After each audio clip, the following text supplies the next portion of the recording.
बिस्मिल्लाहिर्रहमानिर्रहीम। अच्छा, last time जो ना वो वीडियो ऑटोमेटिकली बंद हो गई थी क्योंकि मेरे मोबाइल में बिल्कुल चार्जिंग जो है थी नहीं, तो वो ऑटोमेटिकली ऑफ़ हो गई। तो मैं आपको ये MCQs बताना चाह रही थी ना, आपसे ये पूछना चाह रही थी कि एक 20 ईयर ओल्ड मेल जो है ना आया इमरजेंसी रूम में, और वो कह रहा था कि उसकी ना मतलब फॉल फ्रॉम बाइक से गिरा है, ब्लड इंजरी हुई है उसकी left side of his head पे। ठीक है, ग्लास को मस्कल जब मैंने उसका देखा, जैसे ही वो अराइवल किया उसने इमरजेंसी रूम, तो 15/15 था, नॉर्मल था।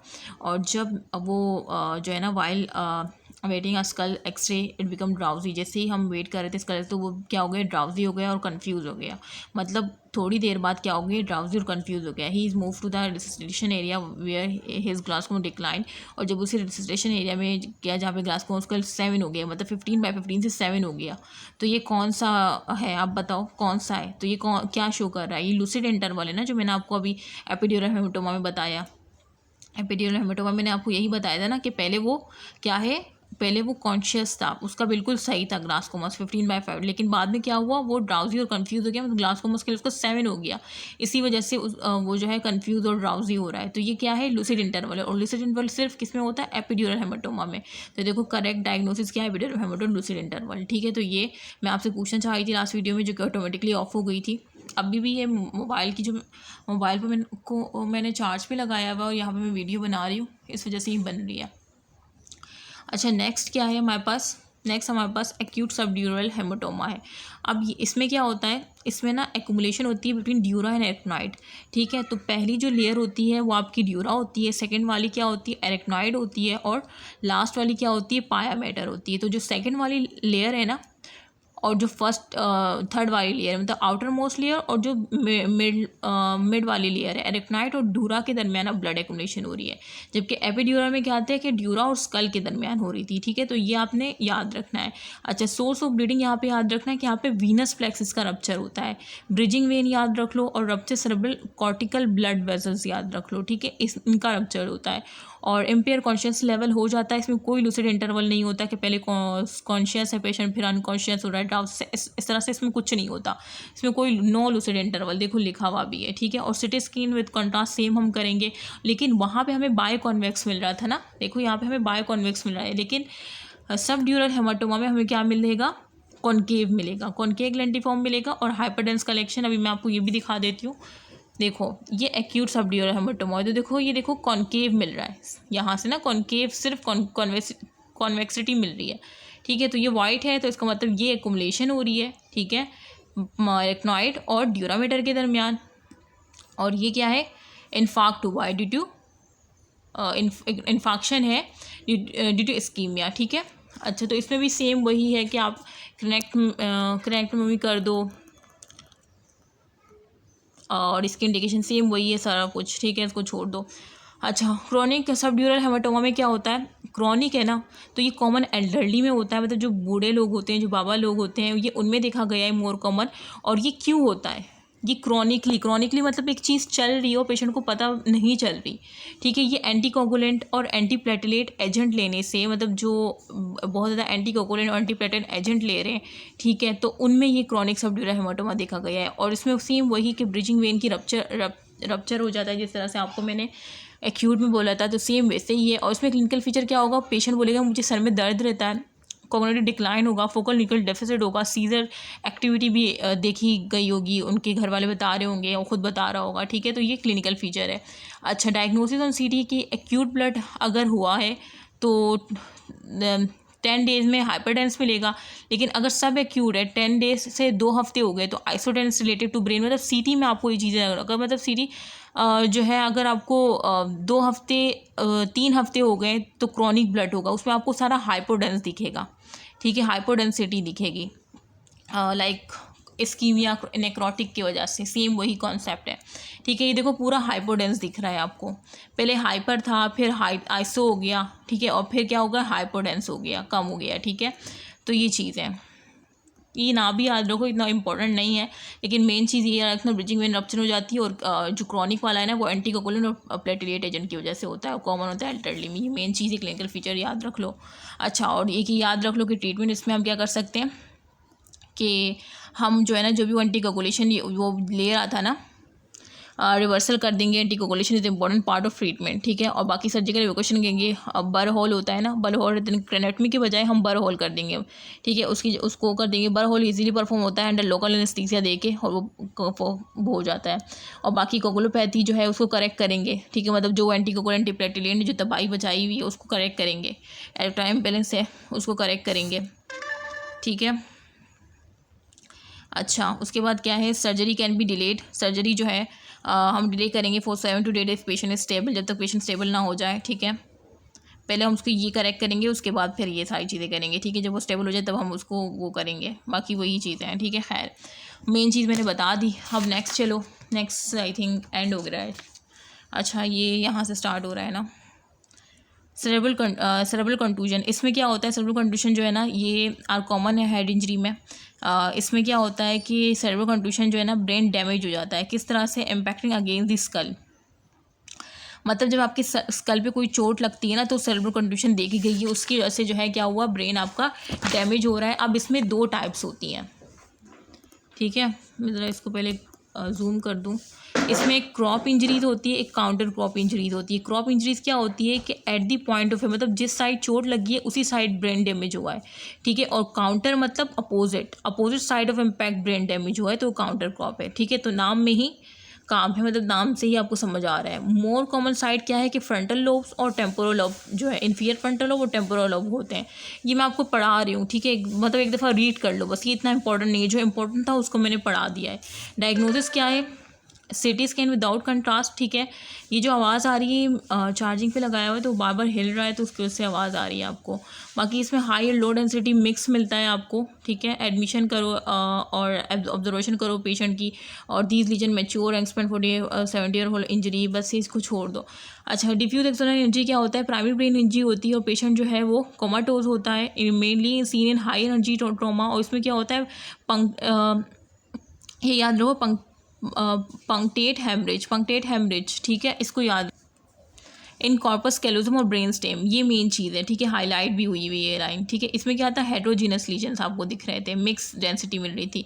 इसको कॉर्पस, इसमें जो ना जो ये बहुत खतरनाक होती है ना डिफ्यूजर एक्सटर्नल, तो ये कॉर्पस कैलोजम ब्रेन स्टेम में आपको पंक्टेट हेमरेज मिलता है, ठीक है। और सीटी नॉर्मल होगा, मेरे से मोर एक्यूरेट देन सीटी। सपोर्टिव अवॉइड हाइपोटेंशन आपने करनी है। और क्रेनेक्टमी अगर इंट्राक्रेनियल बहुत एलिवेटेड है तो आप क्रेनेक्टमी करो, और इसका बहुत पुअर प्रोग्नोसिस है। मैंने कहा था कि बहुत वो होती है, सीरियस कंडीशन होती है। स्कल फ्रैक्चर जो है ना 3 तरह के होते हैं, क्लोज लीनियर होता है, ओपिन होता है, एक्यूमुलेटेड फ्रैक्चर और डिप्रेस फ्रैक्चर। मतलब अगर more than 1 centimetre inward displacement हो गई है तो उसे डिप्रेस कह रहे हैं, या आप कह लो कि थिकनेस हो गई है, ठीक है। अब क्लोज लीनियर में आप नॉन ऑपरेटिव, मतलब लीनियर है क्लोज है लीनियर, तो उसमें कोई ऑपरेटिव की ज़रूरत नहीं है। ओपिन है, ओपिन फ्रैक्चर है तो आप डिब्राइड कर दो, जो डिविटलाइज टिश्यू उसको डिब्राइडमेंट कर दो, क्लोज कर दो ड्यूरा को। इस तरह से कर सकते हो ना, कि अगर ओपिन है तो जो टिश्यू वो हो गया तो डिविटलाइज टिश्यू को डिब्राइड करो और क्लोज कर दो ड्यूरा को। और जो डिप्रेस फ्रैक्चर है उसमें फिर सर्जिकल एक्सप्लोरेशन आपको चाहिए, रीअलाइनमेंट चाहिए कि भाई कहाँ तक वो डिस्प्लेसमेंट होनी है और कौन से अंदर किस पार्ट तक हुई है, तो उसमें जाहिर से बात है सही से एक्सप्लोरेशन और रीअलाइनमेंट की ज़रूरत है, ठीक है। तो ये स्कल फ्रैक्चर है, जिसमें रीड करवा रही हूँ, इतने इंपॉर्टेंट नहीं है ये। आउटकम आफ्टर हेड इंजरी क्या है, आपने ये देखना है कि पेशेंट की गुड रिकवरी है तो 5 स्कोर आएगा, मॉडरेट है तो 4 है, सिवियर है तो 3 है, परसिस्टेंट वेजेटिव स्टेट में मतलब कोई अवेयरनेस नहीं है उसको अपने आप की एनवायरनमेंट की, तो अगर डेड है तो 1 है, ठीक है। तो बस ये भी एक दफ़ा देख लो। इसके अलावा ना इसका एक दूसरा चैप्टर है, इलेक्टिव न्यूरो सर्जरी, तो ये मैं पढ़ा देती हूँ, ठीक है। बस जो इंपॉर्टेंट चीज़ है वही बताऊँगी, 10-5 मिनट में इसको ख़त्म करवा देती हूँ मैं। अच्छा, इसमें क्या है कि raise intracranial pressure, normal intracranial pressure तो मैंने बताया था कि 5 से 15 होता है, या 5 से 10 कह लो एडल्ट में एड्रेस में ना। अच्छा, और इन्फेंट में इसमें थोड़ा सा कम होता है, बाकी मास लीजन की वजह से होता है। ये इंट्राक्रेनियल प्रेशर जो है रेज, ये किस वजह से होता है, या तो कोई मास लीजन आ गया बीच में, जिस तरह से मैंने आपको मोनरो कैलोडोक्ट्राइन बताया था, कोई मास लीजन आ गया, या हाइड्रोसेफेलस हो गया, सेरेब्रल एडिमा हो गया। अब इसमें 2 है, एक साइटोटॉक्सिक एडिमा, एक वेदोजेनिक एडिमा। साइटोटॉक्सिक में क्या होती है कि सेरेब्रल स्वेलिंग होती है, ठीक है, और बहुत न्यूरॉन और glia in response result in ischemia हो जाता है। बस ये याद रखो कि सेरेब्रल स्वेलिंग होती है साइटोसॉकेट में। और जो वेजोजेनिक होती है इसमें एक्युमुलेशन होती है एक्स्ट्रा सेरेब्रल फ्लूइड, जो एक्स्ट्रा सेरेब्रल फ्लूइड होता है ना, एक्स्ट्रा सेलुलर उसकी एक्युमुलेशन हो जाती है वेजोजेनिक में। और वो भी किस वजह से होती है, कोई ट्यूमर आ गया या ब्लड ब्रेन बैरियर जो है वो डैमेज हो जाता है, मतलब ब्रेक डाउन हो जाती है उसकी, और उसकी वजह से जो है ना वो एक्युमुलेशन हो जाती है सेरेब्रल फ्लूइड की ना, तो उसको जो वेजोजेनिक एडिमा को दिखता है। ठीक है, तो ये आपने याद रखें। यहाँ पे सेरेब्रल स्वेलिंग है जिसकी वजह से स्कीमिया हो रहा है। यहाँ पे क्या हो रहा है कि ब्लड ब्रेन बैरियर जो है वो ब्रेक डाउन हो गई है, उसकी वजह से आपको एक्युमुलेशन मिल रही है एक्स्ट्रा सेलुलर सेरेब्रल फ्लूइड की। ठीक है, और ये किसी ट्यूमर की वजह से भी हो सकता है, तो ये टाइप्स याद रख लो। हाई प्रेशर हेडेक होता है नोज, जाहिर सी बात है जब आपके ब्रेन में स्वेलिंग है तो हाई प्रेशर हेडेक तो मिलेगा ना, और बहुत होगा जब आप खांसोगे या बैंड करोगे नोज। तो ये बहुत कॉन्सेप्चुअल चीज़ है नोजिया वोमिटिंग, इसको रट्टा लगाने की ज़रूरत है ही नहीं। Visual disturbance, blooding, double visions होगी, ड्रॉजिंस होगी। ठीक है, और बाकी एडल में ये पेपिलर एडिमा दिख सकता है, मतलब जो ऑप्टिक नर्व के दौरान स्वेलिंग हुई होगी। ठीक है, और 6 नर्व पैल्सी दिख सकती है, impaired upward gauge, focal empire conscious level. Infect में क्या होगा, मैक्रोसेफेली होगी, इंडियन फंटेनल जो है ना वो बल्जी हुई होगी, उसकी ज़ाहिर से बाद अगर स्वेलिंग है तो जो फंटेनल होगा वो बल्ज कर रहा होगा। ठीक है, और स्कैल्प वेन डायलेटेड हुई होगी, और सन सिटिंग आइज होगी। ठीक है, सिटी हेड जो है विदाउट कंडक्ट बेस्ट इनिशियल है, उसके बाद लंबर पंक्चर करवा लो अगर सिटी में कोई जो है ना must rule out mass by city, अगर सिटी में कोई मास है तो आप लंबर पंक्चर करवा लो, हर्निएशन, ये सारी चीज़ें। ठीक है, परफॉर्मिंग लंबर पंक्चर, लेकिन इसमें जो है ना वाइड रिस्क ऑफ हर्निएशन का देखना पड़ता है। ठीक है, हमारा ब्रेन करवा लो। ठीक है, तो ये मैंने बता दिया जो इंपॉर्टेंट पॉइंट थे इसमें। अब नेक्स्ट चलते हैं। नेक्स्ट क्या है, नेक्स्ट इतना कोई इंपॉर्टेंट नहीं है, इसको छोड़ दो। ठीक है, सेरेब्रल हर्निएशन क्या होती है ये देख लो। सब फैल्सीन हर्निएशन होती है, अनकल हर्निएशन होती है, और टॉन्सिलर हर्निएशन होती है। सब फैल्सीन कहाँ पे होती है, सिंगुलर गायरस में, सिंगुलेट गायरस हर्निएशन होती है अंडर द फार्क सेरेब्राई। ठीक है, और इसमें किसकी कंप्रेशन होती है, इंटीरियर सेरेब्रल की कंप्रेशन होती है। ये MCQs भी आया हुआ है। ठीक है, और बाकी अनकल में हर्निएशन जो होती है टेम्पोरल लोब की होती है, हर्निएशन थ्रू डेंटोरियन हाइटस के जरिए, और third cranial nerve most important याद रखना है कि इसकी वजह से डायलेटेड और फिक्स एब्सोलेटेड पीपल मिलती है, और किस वजह से अनकल हर्निएशन MCQs आया हुआ है। ये टॉन्सिलर हर्निएशन में ये याद रखना है कि ये जो है सेरेब्रल टॉन्सिलर मेड्यूला जो है ना वो शिफ्ट हो जाता है थ्रू द फोरामेन मैग्नम, और जाहिर सी बात है जब वो शिफ्ट होगा तो खुद सोचो वो किसको कंट्रोल करता है, वाइटल रेस्पिरेटरी कार्डियक सेंटर्स है ना, तो उसकी कंप्रेशन होगी, तो वो टॉन्सिलर हर्निएशन है। ठीक है, बाकी सेंटर हर्निएशन और ये मिड लाइट शिफ्ट बस छोड़ दो, जो इंपॉर्टेंट है वो मैंने आपको बता दिया। शायद ये ब्लर हो रहा है। अच्छा, हाइड्रोसेफेलस में आपने यही याद रखना है कि enlarge it refer the enlargement ventricular system due to increase cerebrospinal fluid. खुद सोचो जब सेरेब्रोस्पाइनल फ्लूइड बढ़ता जाएगा तो उसकी वजह से जो वेंट्रिकुलर सिस्टम है वो इनलार्जमेंट होगी ना उसमें, तो वो हाइड्रोसेफेलस ये उसको कहते हैं। ठीक है, अब बाकी ये चीज़ें छोड़ दो, इतना इंपॉर्टेंट नहीं है। इसके टाइप्स पे आ जाओ। अच्छा, टाइप्स में क्या है कि मैकेनिकल ऑब्स्ट्रक्शन, ऑब्स्ट्रक्टिव हाइड्रोसेफेलस है ना, तो जाहिर से नाम में ही काम है क्या, कोई मैकेनिकल ऑब्स्ट्रक्शन, कोई tumour, cerebral abscess, haematoma, cherry malformation. ठीक है, इसकी वजह से कोई हो सकता है। CT MRI ये करवा लो, बस छोड़ दो, जो इम्पोर्टेंट है बस वही बता रही हूँ। कम्युनिकेटिंग हाइड्रोसेफेलस में क्या होता है कि सेरेब्रोस्पाइनल फ्लूइड की और प्रोडक्शन हो जाती है या अंडर एब्जॉर्प्शन हो जाती है। ठीक है, और उसमें कॉमन कॉज ये है कि कोई इन्फेक्शन हो गया, कोई प्रोटीन बहुत ज़्यादा रेस हो गई, तो उसकी वजह से जो है हो रहा है ये कैंडर सिक्रीशन हो रही है, या सेरेब्रोस्पाइनल की और प्रोडक्शन हो रही है। पोस्ट हेमरेज की वजह से ये केस हमें देखने को मिलता है। ये अनइम्पॉर्टेंट है, लेकिन फिर भी इसमें से जो बेसिक कॉन्सेप्ट बन सकता है वो मैं आपको जो इम्पोर्टेंट चीज़ें वहाँ से बनवा रही हूँ। अच्छा, ये जो है ना नॉर्मल प्रेशर हाइड्रोसेफेलस, ये ना टाइप है कम्युनिकेट हाइड्रोसेफेलस की, और ये कॉज ऑफ डेमेंशिया कर सकती है, लॉस ऑफ मेमोरी, और रिवर्सिबल भी है। ये शायद कोई MCQ आया था क्लिनिकल पेज ना, 3W की याद रखो, वेट वॉबली वैकी, वेट मतलब यूनियन इनकॉन्टिनेंस, और ये अटैक्सिया एवली, और वैकी मतलब डेमेंशिया, तो ये याद रख लो बस। लंबर पंक्चर नॉर्मल से बस, खैर इसको छोड़ दो। एडियोपैथिक इंट्राक्रैनियल हाइपरटेंशन में क्या होगा, सूडो ट्यूमर सेरेब्राई होता है इसमें। ठीक है, कोई मतलब और ये किस में देखा गया है, फीमेल में ओबेसिटी में, या जो ऑरल कॉन्ट्रासेप्टिव पिल्स लेती हैं तो उसमें ये देखा गया है कि एडियोपैथिक आपको जो है ना इंट्राक्रैनियल हाइपरटेंशन मिलता है। ठीक है, कोई मतलब raised intracranial patient without underlying mass. ठीक है, ये हो गया। मैनेजमेंट वही है कि आप सर्जिकल रिमूवल करवा लो, मास की कोई मास है, वेंटिकुलर पेरिटोनियल शंट करवा लो, वेंटिकुलर आर्टिकल शंट करवा लो, प्लूरल शंट करवा लो, एंडोस्कोपी थर्ड वेंटिकुलोस्टॉमी करवा लो, ठीक है। तो बस है, आगे क्या है इसको छोड़ दो। हाँ, ये इंटरक्रेनियल इन्फेक्शन में देखो मेनिंजाइटिस, ये मैं यहाँ तो नहीं पढ़ा सकती, ये मैं आपको पढ़ाऊँगी जब मैं CNS करवाऊँगी ना मेडिसिन का, तो उसमें आपको ज़्यादा समझ आएगा। मैं बस मैं ऊपर ऊपर से करवाऊँगी कि फीवर होता है, नेक्स्ट डे फोटोफोबिया और अल्टर लेवल कॉन्शियस मिलती है, ठीक है। आप CT स्कैन और लंबर पक्चर करा सो, न्यू नेट्स में क्या कॉज होता है, इन्फेक्ट में क्या होता है, एडल्ट में क्या होता है, ये देख लो। बाकी मेडिसिन में करवाऊँगी मैं ज़्यादा डिटेल। सेरेब्रल एब्सेस क्या होता है, पस हो जाता है, ठीक है। रूट्स ऑफ इन्फेक्शन देख लो, नहीं इसको छोड़ दो बस। सेरेब्रल एब्सेस में बस एक चीज़ याद रख लो कि CT स्कैन में ना एब्सेस अपेयर होता है, हाइपोडेंस CT स्कैन में बस रिंग एनहेंसमेंट मिलती है, ठीक है। ये बात याद रखना है सेरेब्रल एब्सेस में। अच्छा, उसके बाद ट्यूबरकुलोसिस है, ठीक है। हेमाटोजेनिक स्प्रेड होता है प्राइमरी पल्मोनरी, बस आएगा बाद बस इसको छोड़ो। एम्पायमा एक्युमुलेशन ऑफ एब्सेस या पस कह लो, सबड्यूरल स्पेस में होता है, ठीक है। इंट्राक्रैनियल ट्यूमर्स होते हैं जिसकी वजह से सीजर्स और फोकल न्यूरोडिप्रेशन रेज, जैसे ट्यूमर जब है तो इंट्राक्रैनियल प्रेशर बढ़ेगा, डेफिसिट होगा, एंडोक्राइन डिस्टर्बेंस होगी। ये चीज़ें ना मतलब इम्पोर्टेंट नहीं है, बस मैं आपको आपका मतलब थोड़ा सा वो बना रही हूँ ताकि आपको थोड़ा समझ आए। सेरेब्रल मेटास्टेसिस क्या है, मोस्ट कॉमन इंट्राक्रैनियल ट्यूमर है ये, और ये ओरिजिनेट होता है लंग में 40%, ब्रेस्ट में 15%। ये दो याद रख लो। बाकी मेलानोमा 10% है, रीनल भी 10% है, और अननोन 25% है। बस ये याद रख लो कि लंग 40 है और ब्रेस्ट 15 है। मोस्ट कॉमन इंट्राक्रैनियल ट्यूमर है सेरेब्रल मेटास्टेसिस, ये याद रख लो मोस्ट कॉमन कौन सा है। ग्लियोमास क्या है, ये ग्लायल सेल से ड्राइव होता है, और इसकी जो है ना डिवाइड किया गया है। इसमें जो most common primary brain tumour है ना, मोस्ट कॉमन इंट्राक्रैनियल ट्यूमर कौन सा है, सेरेब्रल मेटास्टेसिस। एक MCQ। दूसरा है most common primary brain tumour, ठीक है, वो क्या है, एस्ट्रोसाइटोमा, ठीक है। और फिर एस्ट्रोसाइटोमा की भी ग्रेड्स हैं। पाइलोसाइटिक जो है ना एस्ट्रोसाइटोमा, ये बच्चों में होता है, फैंटा, पी से फैंटा, बच्चे फैंटा खाते हैं ना तो पाइलोसाइटिक उसमें होता है। और जो ग्रेड 4 है ये एडल्ट में होता है। ग्लायोब्लास्टोमा मल्टीफॉर्म जो है ना ये एडल्ट में होता है। तो most common in children young adult pilo होता है, और जो most common adult glial tumour है वो जैसे मैंने बताया था कि ग्लायोब्लास्टोमा मल्टीफॉर्म होता है, ठीक है। तो ये वही है जो मैंने ऊपर बता दिया आपको। उसके अलावा क्या है, बस ये मैंने जो थीलियल सेल से होता है इसको छोड़ दो।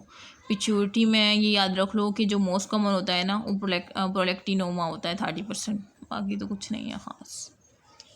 इसमें क्या याद रखना है, सेरेब्रोपोंटाइन एंगल मास जो है ना, जैसे CPA कह रहे हैं, तो इसमें जो ट्यूमर कॉमनली होता है ना वेस्टिबुलर होता है, जिसे एक्रोस्टिक न्यूरोमा कहते हैं मोस्ट कॉमन, ठीक है। बस ये याद रख लो, ठीक है। नहीं भी याद रहा है तो खैर है, ये इम्पोर्टेंट है नहीं, जो इम्पोर्टेंट था वो बता दिया। ये इसका नेक्स्ट एक्स्ट्रा चैप्टर है। अच्छा, एक ये नॉन ट्रॉमेटिक कि नॉन ट्रॉमेटिक का सब एरेक्नॉइड हेमरेज हुआ। सब एरेक्नॉइड हेमरेज मतलब जो एरेक्नॉइड और पायामीटर के दौरान जो सेवन है, सब एरेक्नॉइड स्पेस क्या होता है, एरेक्नॉइड और पायामीटर के दौरान जो स्पेस है ना, तो उसको सब एरेक्नॉइड कह रहे हैं। मोस्ट कॉमन कॉज सब एरेक्नॉइड हेमरेज का क्या है, ट्रॉमा। और जो नॉन ट्रॉमेटिक कॉज है वो क्या है, कोई एन्यूरिज्म रप्चर हो जाए, 75% में कोई एन्यूरिज्म रप्चर हो जाता है। वो कौन सा, एंटीरियर कमेंटिंग आर्टरी एन्यूरिज्म जो है ना वो मोस्ट कॉमन है। बस ये याद रख लो। माल फॉर्मेशन हो जाती है, इसको छोड़ दो। और इसमें थंडर क्लैप हेडेक मतलब पेशेंट बोलेगा कि मुझे ज़िंदगी में कभी इतना शदीद सर दर्द नहीं हुआ, ठीक है। तो ये इसकी एक अहम निशानी है, मेडिसिन में भी काम आएगा। मेडिसिन में भी मैं CNS में पढ़ाऊँगी आपको ये सबड्यूरल हेमरेज ना। बाकी तो इसमें कुछ ऐसा नहीं है। बाकी ये ब्रेन स्टेम डेथ है, इसमें बस ये याद रखो कि एपनिया टेस्ट होता है ब्रेन स्टेम डेथ में, और ऑल रिफ्लेक्स जो है एब्सेंट हो जाते हैं, ठीक है। और चेरी माल फॉर्मेशन में क्या याद रख लो कि more than 5 mm descent cerebral tonsils होते हैं, ठीक है। और एपिलेप्सी में याद रख लो कि मीजल टेम्पोरल एपिलेप्सी होती है, वाडा टेस्ट करवाते हैं, ठीक है, फॉर लैंग्वेज के लिए। बस ख़त्म, ये आपका हेड ट्रॉमा ख़त्म हो गया। स्पाइन वाला इतना इम्पोर्टेंट नहीं है। इसके बाद हम जो है ना एक्सट्रीमिटी वाला करेंगे। एक्सट्रीमिटी का ऑलरेडी मैंने करवाया हुआ है थोड़ा बहुत, ठीक है, बाकी भी कर लेंगे इंशाल्लाह। तो अच्छा, ये जो है जो फर्स्ट वाली वीडियो थी वो तो बंद हो गई थी, उसमें आपको एपिड्यूरल हेमाटोमा मिल जाएगा, ठीक है। तो मैं उसमें देख लीजिएगा, और ये उसमें मैंने चैप्टर कंप्लीट करवा दिया है। बाकी दुआओं में याद रखेगा, मैं कोशिश करूँगी कि ट्रॉमा का कल तक कंप्लीट हो जाए, ठीक है। ट्रॉमा बहुत बड़ा यूनिट है, और हेड ट्रॉमा मैंने आपको पढ़ा दिया है बहुत अच्छे से, ठीक है। जितना मुझसे हो सकता था उतना तो मैंने समझा दिया, बाकी आप लोग देख लीजिएगा। और चेस्ट का इम्पोर्टेंट है, एब्डोमेन इम्पोर्टेंट है, और एक्सट्रीमिटी वाला और बर्न वाला इंपॉर्टेंट है। बाकी स्पाइन और वो फेस वाला इतना इंपॉर्टेंट नहीं है, लेकिन फिर भी मैं उसको ऊपर ऊपर से करा दूंगी। जिस तरह से ये मैंने जो एक अनइम्पोर्टेंट था हेड ट्रॉमा का जो सेकंड वाला चैप्टर था, तो मैंने फिर भी उसमें से मेन चीज़ें ऊपर से बता दी। कुछ स्टूडेंट्स होते हैं वो कहते नहीं हमें पढ़ना है, और तो वो मैंने उनके लिए बता दिया ऊपर से ना। बाकी अपनी दुआओं में ख़ास कर याद रखिएगा मुझे, ठीक है। इंशाल्लाह नेक्स्ट वीडियो में फिर नेक्स्ट पढ़ेंगे इंशाल्लाह।